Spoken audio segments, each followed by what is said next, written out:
ఆరాధ్య దేవత శ్రీ శ్రీ శ్రీ నూకాంబిక అమ్మవారి ఆలయాన్ని నూకాలమ్మ దేవస్థానం అని కూడా అంటారు. అనకాపల్లిలో ఉన్న గవరపాలెంలోని ప్రసిద్ధ దేవాలయం. ఇది ఉత్తరాంధ్రలోని ప్రసిద్ధ దేవాలయం. కొత్త అమావాస్య నాడు ఉగాదికి ఒకరోజు ముందు ఆంధ్రప్రదేశ్ నుండే కాక ఒడిశా ప్రాంతం నుండి లక్షలాది మంది భక్తులు పూజలకు హాజరవుతారు.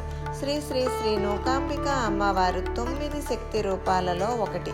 పురాతన కాలంలో శ్రీ అనగాదేవిగా ప్రసిద్ధి చెందింది. కాకతీయ రాజుల కాలంలో కొన్ని సంవత్సరాల తరువాత ఆలయం పునరుద్ధరించబడింది. అదే అమ్మవారిని శ్రీ కాకతాంబ అనే పేరుతో పూజించారు. విశ్వ సృష్టికర్త శ్రీ శక్తి అమ్మవారు అని పాల్గొన బహుళ అమావాస్య నుండి ఏప్రిల్ అమావాస్య వరకు ఉన్న కాలంలో సృష్టి జరిగిందని నమ్ముతారు. ఈ పవిత్ర కాలంలో శ్రీ నూకాంబిక అమ్మవారికి చాలా మతపరమైన ఆచారాలు, పూజలు నిర్వహిస్తారు. ఆదివారం, మంగళవారాలు, గురువారాలు శ్రీ నూకాంబిక అమ్మవారికి పూజలు చేయడానికి అనుకూలమైన రోజులుగా భావిస్తారు. ఈ ఆలయం గవరపాలెంలోని కొబ్బరి తోట ప్రాంతంలో ఉంది. ఈ ఆలయం 1450లో నిర్మించబడింది. సుమారు 450 సంవత్సరాల క్రితం క్రీస్తు శకం 1611లో చివరలో గోల్కొండ నవాబు అనకాపల్లి ప్రాంతానికి రాజుగా శ్రీ కాకర్లపూడి అప్పలరాజు పాయకరావును నియమించాడు. అతను ఈ ఆలయాన్ని పునరుద్ధరించాడు. పూర్వ వైభవాన్ని, స్థానిక దేవతను శ్రీ నూకాంబిక అమ్మవారుగా తిరిగి తీసుకువచ్చారు.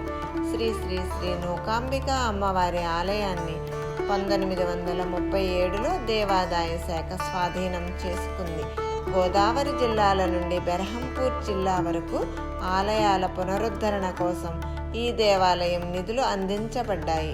అసిస్టెంట్ కమిషనర్ కేడర్లోని ఒక అధికారిని కార్యనిర్వాహక అధికారిగా నియమిస్తారు. ఇప్పుడు ఆలయ ఆదాయం సంవత్సరానికి 68 లక్షల వరకు ఉంది. దాతల సహకారంతో కొత్త కాటేజీలు నిర్మించడంతో పాటు ఆలయానికి రోడ్లు కూడా నిర్మించారు. ప్రస్తుతం ఉత్తరాంధ్రలో ప్రఖ్యాతిగాంచిన అనకాపల్లి నూకాంబిక అమ్మవారి విగ్రహాన్ని తొలిసారిగా సూర్యకిరణాలు తాకాయి. 2018లో మంగళవారం ఉదయం 6:39 ఈ అద్భుతం చోటు చేసుకుంది. సూర్యకిరణాలు రాజగోపురం మీదుగా ప్రయాణిస్తూ ఈ ఆలయంలో నిలువెత్తున కొలువై ఉన్న అమ్మవారి విగ్రహంపై పడటంతో భక్తులు తొలుత సంభ్రమాశ్చర్యాలకు లోనయ్యారు. ఆ తర్వాత భక్తి పారవస్యంలో తేలియాడారు. ఆలయ అభివృద్ధి. నూకాంబిక దేవాలయం కొబ్బరి తోట పొదల మధ్య ఉంది. దీని కారణంగా ప్రజలు భయపడేవారు. తర్వాత ఆలయ కమిటీ అభివృద్ధి చేయడానికి శ్రీకారం చుట్టింది. ఎమ్మెల్యే దాడి వీరభద్రరావు సహాయంతో ప్రభుత్వం నూకాంబిక దేవాలయం నుండి సింహాచలం, కనక మహాలక్ష్మి దేవాలయం వరకు ప్రత్యేక బస్సులను ఏర్పాటు చేసింది. నూకాంబిక దేవాలయం నుండి సింహాచలం, కనక మహాలక్ష్మి దేవాలయం వరకు ప్రత్యేక బస్సులు ఉన్నాయి. దాడి వీరభద్రరావు నిధులతో అతను 5 లక్షల రూపాయల అంచనా నిధులతో ఒక రహదారిని నిర్మించారు. ఆలయానికి ఎటువంటి ఆస్తులు లేవు. దాతలు, భక్తుల సహాయంతో ఈ ఆలయ అభివృద్ధి కోసం నిధులు ఉపయోగించబడుతున్నాయి. చాలామంది ధనికులు ఆలయానికి ఎక్కువ విరాళాలు అందించారు. అందరిలో మొదటిది కొణతాల ఆదినారాయణ జ్ఞాపకార్థం వారి కుమారులు కొణతాల సుబ్రహ్మణ్యం సింహద్వారం కోసం డబ్బు ఇచ్చారు. కొణతాల లక్ష్మీనారాయణ, కొణతాల రామకృష్ణ, కొణతాల రఘుబాబు రాజగోపురం కోసం నిధులు ఇచ్చారు. కొణతాల మనోహర్రావు నాయుడు, బుద్ధ అప్పారావు దేవాలయం కోసం సత్రం నిర్మాణం కోసం 70,000 రూపాయల భూమిని ఇచ్చారు. ట్రస్ట్ బోర్డు మాజీ చైర్మన్ కొణతాల మనోహర్రావు నాయుడు అమ్మవారికి వెండి కిరీటాన్ని విరాళంగా అందించారు. డాక్టర్ ఎల్లపు సూరిబాబు, ఎల్లపు వెంకటరమణ వెండి త్రిశూలాన్ని విరాళంగా అందించారు. కళ్యాణకట్ట నిర్మాణానికి మాజీ మున్సిపల్ చైర్మన్ పీలా వెంకట జగ్గారావు భూమిని ఇచ్చారు. కొణతాల మనోహర్ నాయుడు, బోడా సుబ్రహ్మణ్య గుప్తా, పీలా వెంకట జగ్గారావు ఆలయానికి విఐపి సూట్లను నిర్మించారు. ఉత్సవ కమిటీ అధ్యక్షుడు బుద్ధ నాగ జగదీశ్వరరావు, దేవాలయం మొదటి చిరుమాన్ డాడీ భోగలింగం నాయుడు, 1960 నుండి 1973 వరకు బుద్ధ అప్పారావు నాయుడు చైర్మన్గా పనిచేశారు.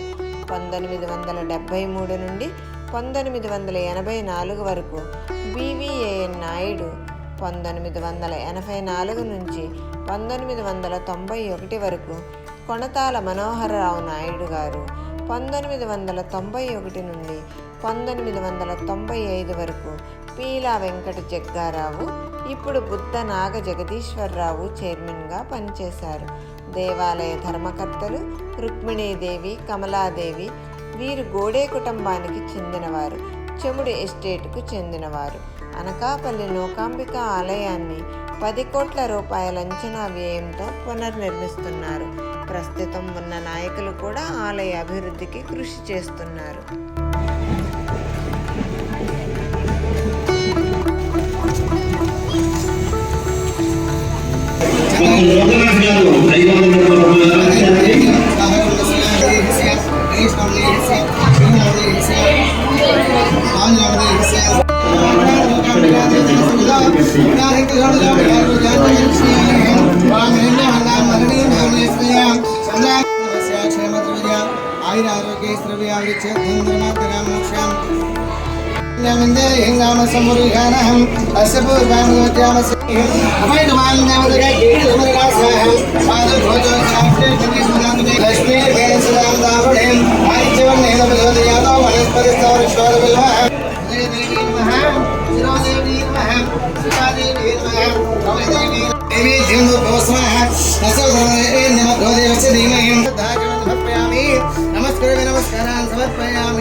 నమస్కారాన్ని సమర్పయామి.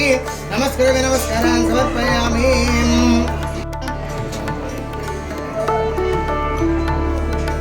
శ్రీకామ సైదంజమే ఓం హృదయ ప్రేత